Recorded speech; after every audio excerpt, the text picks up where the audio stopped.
Hello and welcome to Green TV, where we bring you the best of the solutionaries across the green front lines. And that, of course, means climate change. And one of my favorite climate advocates is joining us today, D.R.Tucker. You're going to love his story. He is a climate convert. You'll hear all about that. He's also my former co-host on my radio show, Eco Talk. And D.R.Tucker lives in Boston. He's formerly a writer for the Washington Monthly, as well as the Huffington Post, and was a co-host for the Climate Minute with Ted and Mariah. That's a show that I was on, their podcast, and they were recently on Green TV. And I'm so honored to have DR join us today because his story is what got me to invite him on my show for an interview, and then eventually, pretty quickly, actually became my co-host. Welcome, DR. Yes, how are you doing? So great to speak to you again. Really great to see you. We talk all the time. Well, we text. You send me stories. I send you stories. I guess we rant a lot. We both, I would say we probably are more focused on climate news than just about anybody I know. Could you say we're obsessed? Would you say that? Is that fair? Absolutely, we would. Is that a good thing or a bad thing? I guess maybe sometimes it's both, right? Takes up a lot of time. It's the best thing for the planet. Absolutely. And yet you were not always climate obsessed. Take us back and briefly tell us what made you write the column that I saw, you'll tell me, about a decade ago on a day that I was going on Sean Hannity's show. And it was so moving to me that I mentioned you in that interview. And then you, who were a former Fox viewer, was so honored that I mentioned you. And I was so moved by your story, I invited you on for an interview. And that was the beginning of a very wonderful friendship. Yes, so that column, The Confessions of a Climate Change Convert, which was written almost 11 years ago now, basically describing my journey from denialism as sort of, led down to the path of denialism by listening to a lot of right-wing talk radio, into realizing after a very controversial Senate race, I believe it was the Christine O'Donnell-Mike Castle race in Delaware in 2010, where Mike Castle lost the Republican Senate primary only because he was a supporter of cap and trade, which used to be a Republican idea. And basically, by being shocked by that, I started looking at the actual scientific evidence and realizing that it was overwhelming, and basically describing, in that column, how wrong I was to have rejected the science, and basically, committing myself to trying to do as much as I could to make the case for climate action.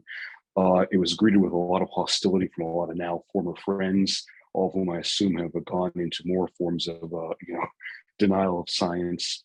And it was just, one of the sad things about that piece is that there's been so little that you've heard of, other than people like former Congressman Bob Inglis. You really don't hear about people on the right side of the political aisle basically realizing that they were wrong to deny science. I seem to have been sort of like an army of one in that respect. I know that feeling. So you read I believe it was the 2007 IPCC report. I think you read it from cover to cover, knowing your obsession with climate. That's a compliment. You probably did read the whole thing. I didn't even do that. And that's really that was your wake up call, right? Absolutely. That was what basically sort of broke the glass and made me realize that, a lot of the stuff that Rush Limbaugh was saying was not in accord with the science. How is it that you could have fallen for Rush Limbaugh's garbage and whatever other right-wing radio posts you were listening to? It's hard for me to imagine. Well, it sort of goes to the domination of right-wing radio back in the early to mid 90s. Still dominating. If you want to hear right-wing radio is 95% still of radio. What could possibly go wrong? Go ahead. I interrupted. Sorry. No. If you want to listen to any sort of political talk on the radio, that's all that there was. And it's very interesting, now to see this backlash against the new iteration of right-wing talk radio. So the backlash against Joe Rogan, not only for the COVID denialism, but it's also the climate denialism that he's trafficked in. So it's interesting to see people finally push back against disinformation. It's long overdue, I would say. We're going to talk about that, like all the uproar on Fox or about Fox's, Sean Hannity and Tucker Carlson's, diminishment of the COVID crisis and vaccines and masks and all that disinformation. I believe there was a lawsuit about that, but you and I noticed, most people don't seem to, that they did the same thing and still are with climate science denial and have been for 20 years. And somehow that doesn't get the same attention. I know I'm jumping ahead, but going back to you though, before we get into that, I remember you telling me you were really angry, that you felt duped, and you were angry that, as someone who is very erudite, you couldn't believe that you fell for it. And that was an appropriate response, I think.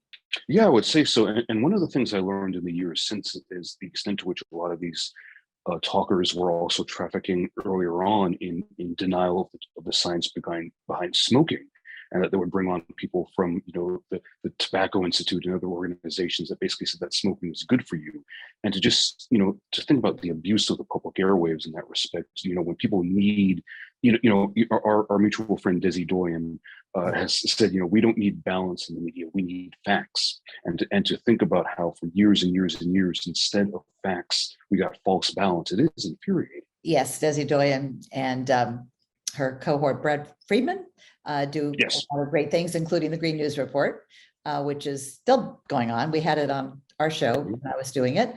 And yet there are not a lot of us. I'm not currently in production. Well, I am on Green TV, but stopped my radio show. But all those years that I was doing it was pretty lonely. And we have both tracked how, yes, things have improved in terms of media coverage. That's our particular obsession that we share, but how they're still not even covering it in an adequate way. Should we jump into that a little bit? And then I want to Absolutely. talk about, right-wing television and radio that continues to this day, and also Don't Look Up, the film that I know you really enjoyed. So yeah, why do you think we've had this marginalization of the biggest story of our time? Do you think, and I get asked this, and I'm not sure I have an answer that I'm sure about, is it the corporate advertisers? Is it they don't know what they don't know? They don't realize that this is so exciting and interesting, and the people that are in the forefront of the environmental and climate, extinction oceans movement are among the most passionate, knowledgeable, positive people I know, because they get up every day thinking we can make a difference. It's still a big disconnect. It's gotten better in terms of news coverage. We don't have to dwell on this too much because, we could talk about it all day. That's the reality. But your quick thoughts. Well, I think it's an extension of what Eric Boehlert in his press run newsletter describes as media organizations trying to bend over backwards, not to show they're on one side of the aisle. And this is something I've been arguing for years, that if you acknowledge the threat of the climate crisis, you necessarily have to acknowledge that there has to be government intervention in the economy.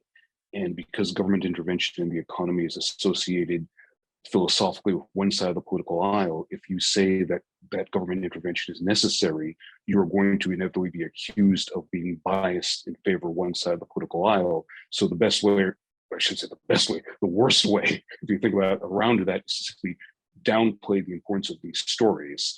It's just a business. It's a tragedy in terms of the media, and it's going to be looked upon by history and by future generations as one of the greatest outrages of our time, that this issue was not covered due to fear of accusations of media bias. It's just repulsive if you think about it.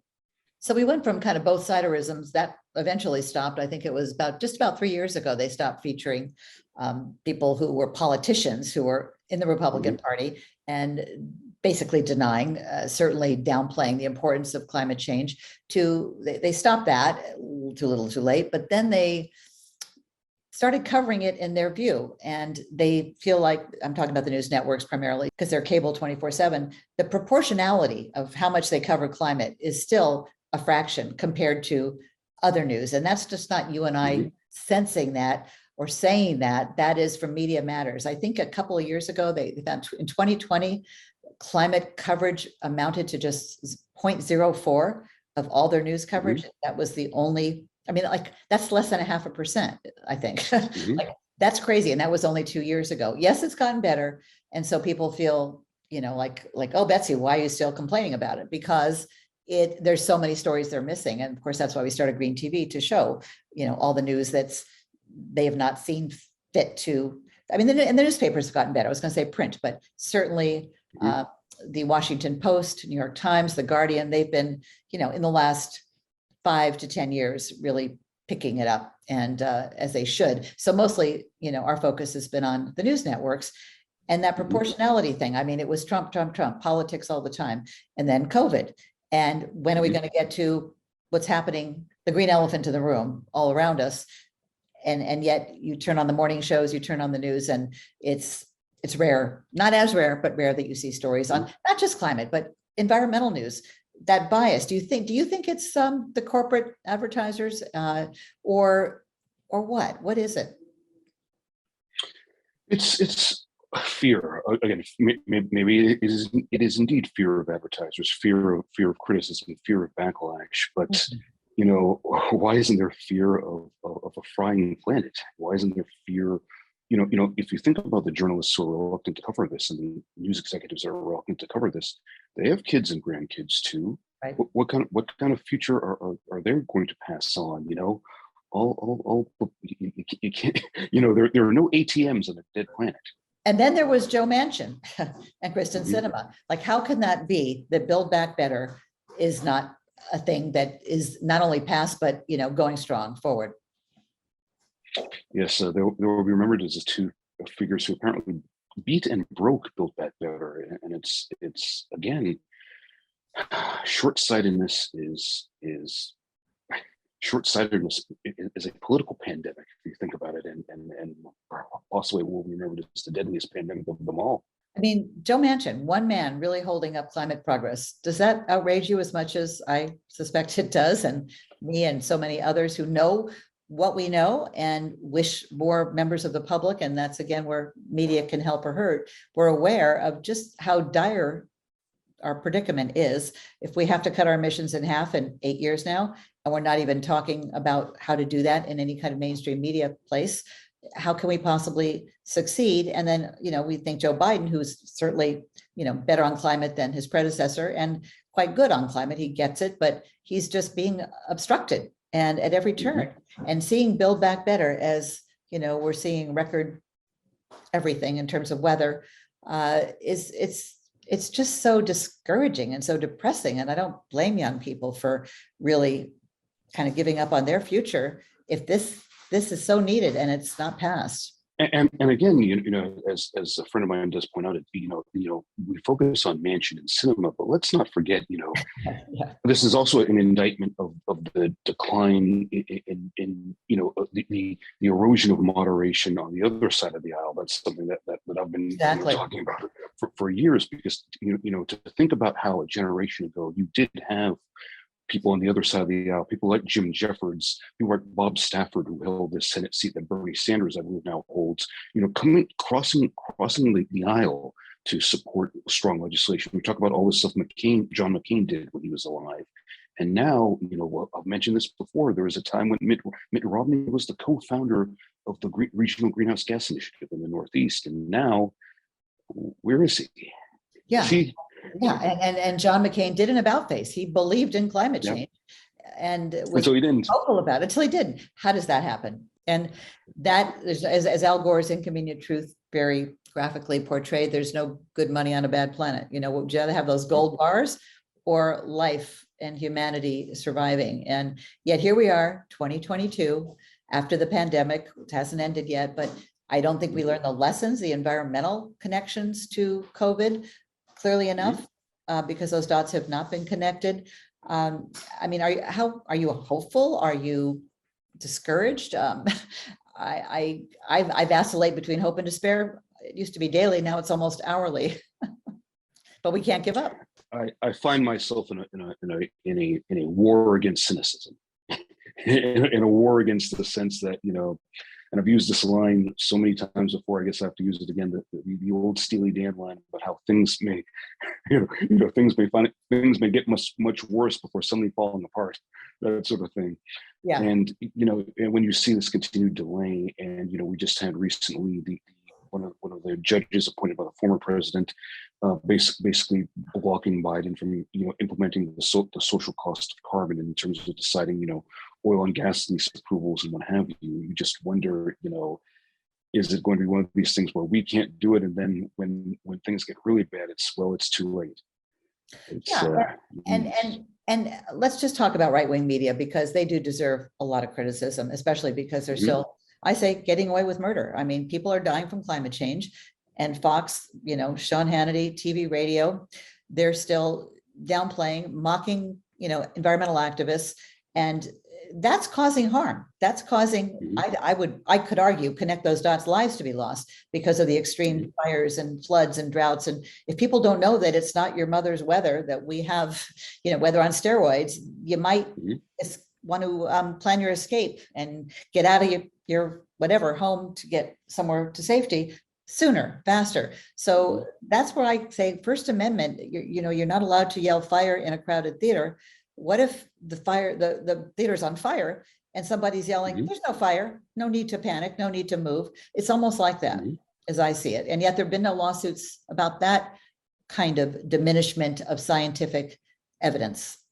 Well, it always goes to the philosophical question I always have, but who do you blame, in the sense that, as I've always argued before, Rupert Murdoch would not have invested the hundreds of millions of dollars he invested in his media empire unless he figured that there were a lot of people willing to buy everything he argued without question and without doubt.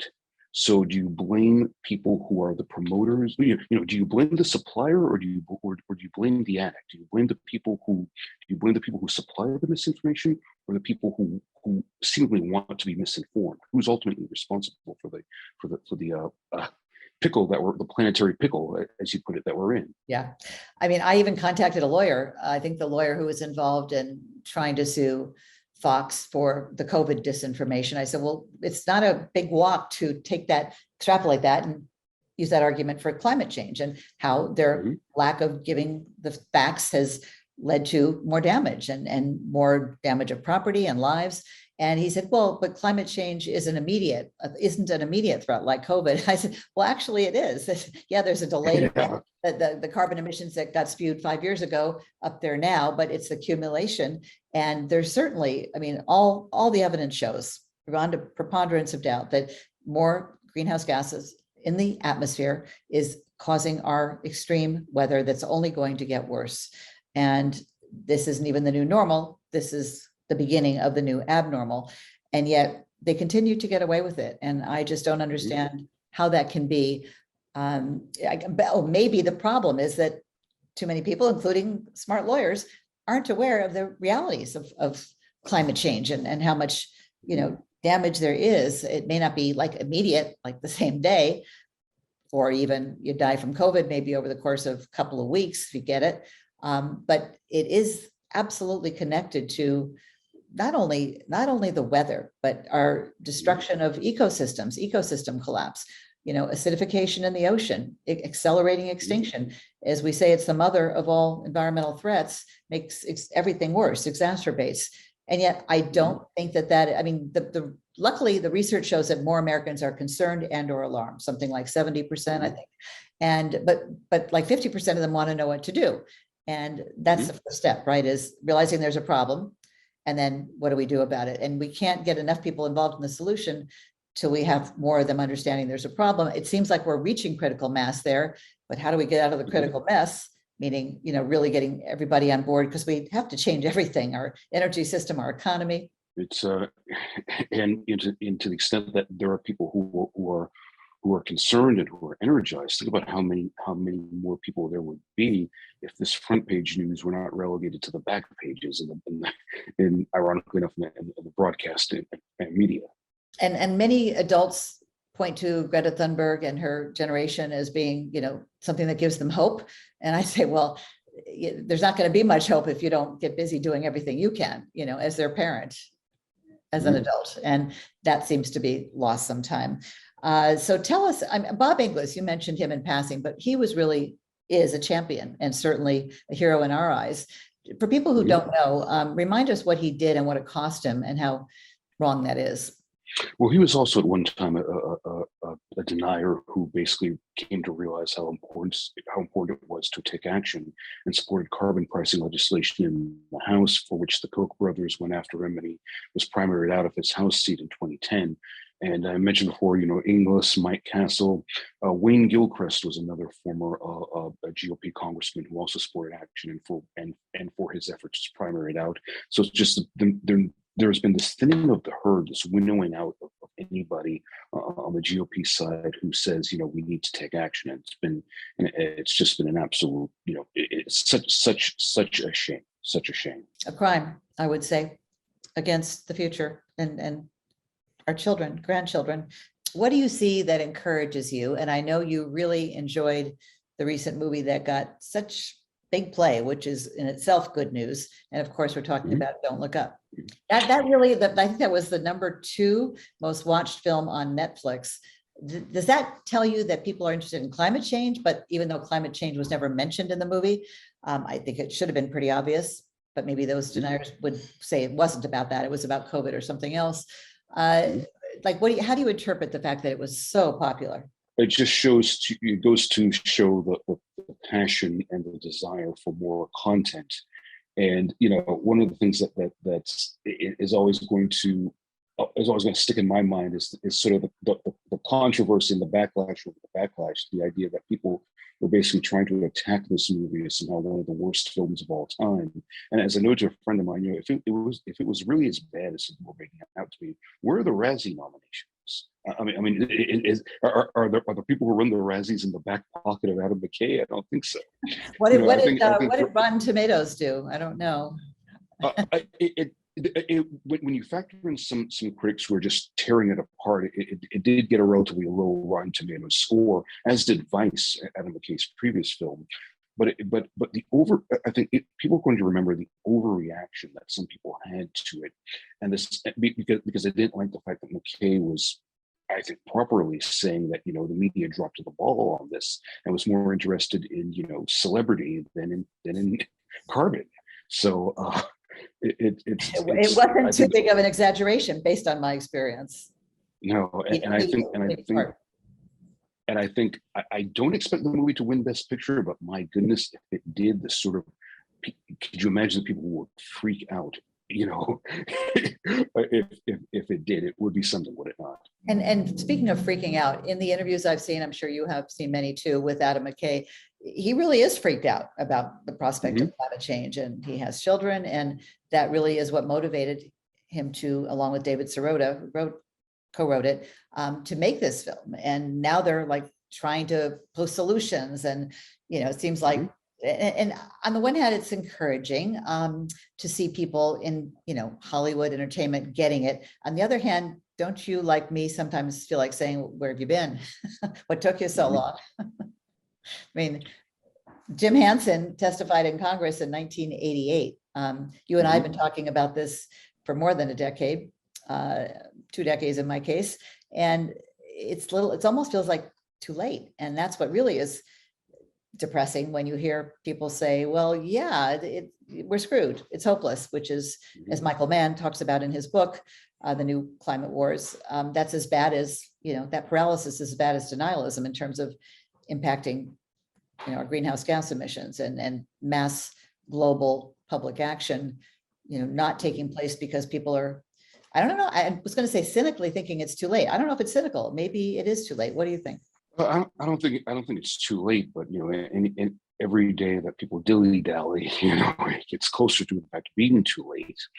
And it is just, you just wonder, what is it going to take? I mean, we're approaching the 10th anniversary of Superstorm Sandy. We're approaching the 10th anniversary also of that infamous moment where Candy Crowley, moderating the Obama-Romney presidential debate, said that she had a question right on the tip of her tongue for all the climate change people. Remember that notorious incident?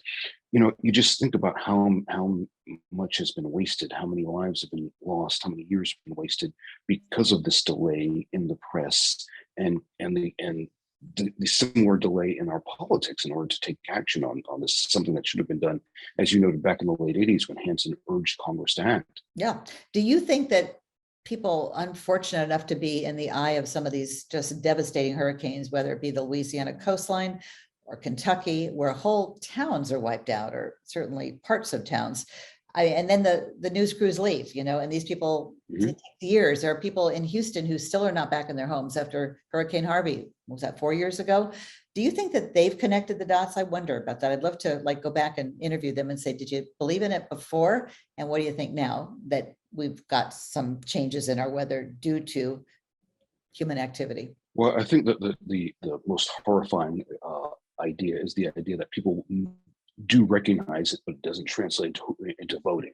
that they understand what the threat is, what the nature of the threat is, but still their certain ideological preferences override the need to protect, the planet for their kids and grandkids. And if that happens, then it will be too late, unfortunately. Okay, that reminds me of another depressing fact, and that is we saw such political polarization. And yes, I blame one particular party on that. And of course, climate change became that, it was like a litmus test almost, right? So if it's so difficult to get certain people to wear masks and get vaccinated, and some even unbelievably on their deathbeds refusing to believe that they got COVID, that's what's killing them, it does not bode well for the more complex and wide-ranging and widespread behavior changes we need to make if we're going to hope to give our kids a livable future. Is that something exactly you also like? That should have been a no-brainer, and this should be too, but does not bode well, does it? Cognitive dissonance is a dangerous thing, is it not? It is, but not dangerous enough. Like how can you hold those two opposing views and not realize it's coming for all of us? No one is exempt. Was just recently in the Bahamas, and like they're having extreme winds, and the erosion from rising seas on the beautiful pink sand beaches is evident. And there are people there who are just, while we were there a week and a half ago, we're just getting fresh water in Freeport from Hurricane Dorian, which was in the fall of 2019, 2020, 29. Yeah. And they're just getting water that they can drink, potable water, because there was brackish, water that leaked in, and they don't have, really well-built houses for the most part. So the lives that are upended and so made so much more difficult by these weather events, and yet the world forgets about it, after the hurricane passes. It does not pass. It stays in these places that are hard hit for years. Whew. So, okay, let's see if we can end on a positive note. What else is on your mind in terms of news recently? You send me so much, it's hard to even pull it all out. Greta Thunberg certainly has gotten the world's attention, and that's wonderful. And how did you like her being so vocal, blah, blah, blah, at COP26? And do you think it's shaming, or at least causing some pause for politicians who should know better? It should cause some shame. I do think there is a connection between some of Thunberg's rhetoric and the fact that Boris Johnson of the UK seems to have had something of an awakening on this. He may not be moving as fast as one would like, but at least he does seem to recognize that there's a problem. You do wonder, if more readers will be moved by Greta's words, and then of course we always think about the readers who will be motivated just to scorn what she's saying. I think I'm now remembering that Adam McKay said he read David Wallace Wells's book, The Uninhabitable Planet. Is that the name of it? Uninhabitable Planet. And that's what got him to wake up and smell the carbon. And if anyone is wanting to know more about our planetary pickle, read that book. And he got some criticism that it was exaggerated and worst case scenarios. And interestingly, our friend, the scientist, Dr. Michael Mann, was one of the critics. He said, shouldn't be so negative. You're going to scare people and make people not even want to act because it's too late. But the worst case scenario seemed to be happening much sooner than the scientists predicted. So it doesn't, in 5 years, it probably won't seem far-fetched. What was your view? Did you read the book? I haven't had a chance to read the book. I know I've read Michael Mann's book, The New Climate War, which is a fascinating book. And, there is, there's so much great writing and great activism. And again, where is it in broadcast media? Where is it on the broadcast and cable news? There is a wealth of news to be covered from in this on the green front, so to speak. And yet, where can it be? And when they say that they can't find any way to cover it because it's so slow moving, they're not trying. Wait a minute, go look at our radio archives. We covered it every day. And yeah, it's too bad. And it's I did not read David's book because I'm haunted by climate change already. You probably are too. And I know enough, and worst case scenarios will probably just make me give up and take up tennis or something. And I don't really want to do that. I want to do my part as someone who was in mainstream media, trying to bring environmental programming to the general public. So it's on my nightstand, but on the lower shelf. I just can't quite bring myself to confront that. But I hope a lot of people did read it. And I hope people in various industries will, or any other book or any other stories, to whatever it takes to get them to do what they can. And that's really what climate jobs are all about. There's this movement now to really take your work and look at it and say, can I turn this into, you know, something, put a green twist on it, as I say, because that's what we really need, is for everybody to be activated, everybody who can, to look at how they can either quit their job and do something much more meaningful. And there are a lot more climate jobs out there, and they're not just putting solar panels on. If you're a journalist, write about it. If you're, you know, a lawyer, look into environmental law, all those kinds of things. It really seems to me that until we have that kind of real shift in the consciousness, that we're not going to reach critical mass and remain a critical mass, which is kind of where we are right now. So any parting thoughts, DR? I just want to wish you the best of luck with this, because, you know, you know, we do really need a climate news network, and this is it. And you know, when we, you know, you're the one with the actual reliable sources, if you will, when it comes to solution areas. So I just want to wish you all the best with your work. Thank you for being one of those solutionaries who inspire me. And if anybody's wondering about other solutionaries, there's some 1,200 interviews at betsyrosenberg.com from our radio days, and there's no shortage of them. And that's the piece that Green TV is trying to fill, be that sort of communication bridge between all the good work that is going on and the general public, so that people can be inspired and can be informed and realize that they're not alone in being worried about this, and it's not just up to them. But by getting involved with community with a sense of purpose, that's the secret that I want to get out, that you can go from being depressed and despairing to feeling motivated and activated, and having purpose is a really good way to sort of make your life more meaningful. And, you know, we may not win, we may not even see the positive results we're fighting for in our lifetimes, but, you know, once you know too much, as we do, too much, it's hard to unknow it. So we best do everything we can, and I encourage all of our viewers to do the same. D.R. Tucker, thanks so much for taking time to join me. It's so nice to see you. Besides in my inbox every day and texts overnight, you get up early just to go through and comb the internet for climate stories, like 4 a.m. before you start your day job. So I really appreciate that. And so many people do, especially I know Ted and Mariah at the Climate Minute, that your dedication to staying on top of this. And please come back and join us anytime. And we want to invite our viewers to subscribe to our YouTube channel. We're trying to get up to 1,000 subscribers. We're new. We don't have a PR and marketing person, so we're just trying to do this organically. But once we hit 1,000, we can start live streaming, and then we can start doing many more interviews, and there'll be other topics covered and other channels as well. And I'm very excited to bring them to everybody. So please check it out. Thanks so much.